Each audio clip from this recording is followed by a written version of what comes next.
கூட்டணி கட்சிகளுக்கு தொகுதிகள் அறிவிச்ச கையோட தேர்தல் பிரச்சாரத்தில் ஈடுபட ஆரம்பிச்சிட்டார் இபிஎஸ் அவர்கள். மயிலாப்பூரில் அவர் பேசிய காணொளியை பார்க்கலாம். தேர்தல் அறிவிக்கப்பட்டு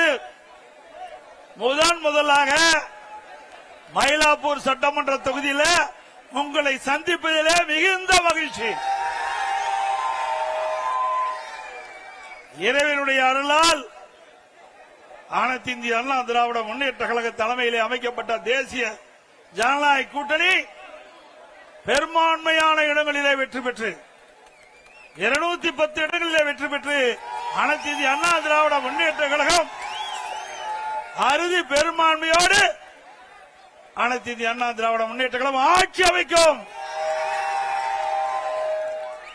திமுக நிலைமை பரிதாபமா இருக்குது. அப்படித்தானே? நம்ம கூட்டணி 3 நாளைக்கு முன்பு நம்முடைய கட்சியுடைய தலைமை அலுவலகத்திலே கூடணும். நம்முடைய கூட்டணியில் அங்கம் வைக்கின்ற கட்சிகளை அழைத்தோம்.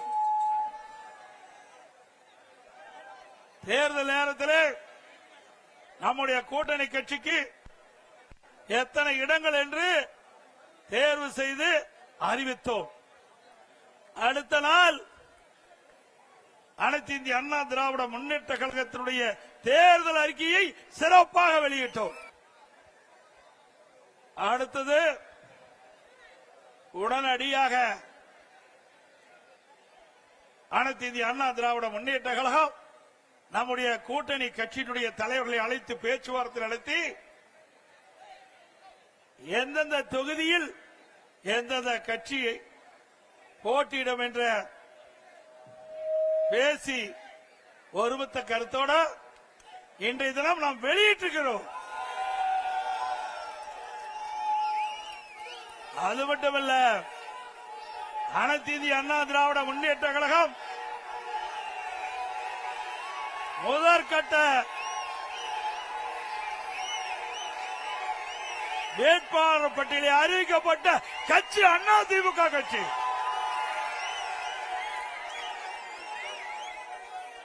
முதற்கட்டமாக போட்டியிடுகின்ற வேட்பாளர் 23 பேர் அடங்கிய பட்டியலை நாம் அறிவித்திருக்கின்றோம்.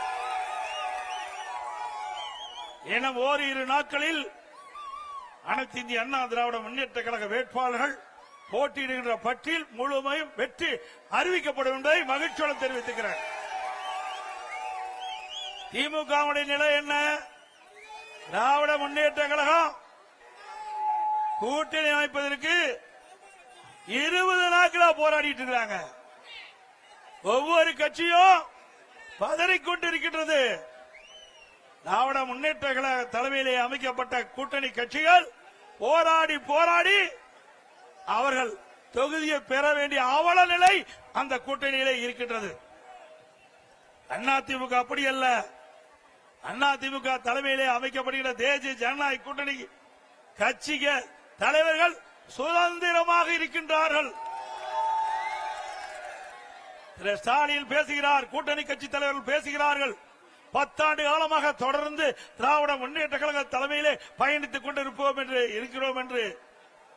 ஆக 10 ஆண்டு காலம் திராவிட முன்னேற்ற கழகத்திற்கு அடிமையாக இருந்து கொண்டிருக்கின்றீர்கள்.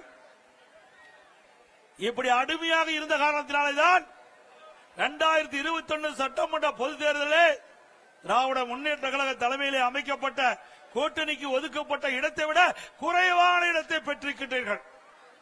இது போன்ற அரசியல் செய்திகளை உடனுக்குடன் தெரிந்து கொள்ள த காமன் டெஸ்க் சேனலை ஃபாலோ பண்ணுங்க. நன்றி மக்களே.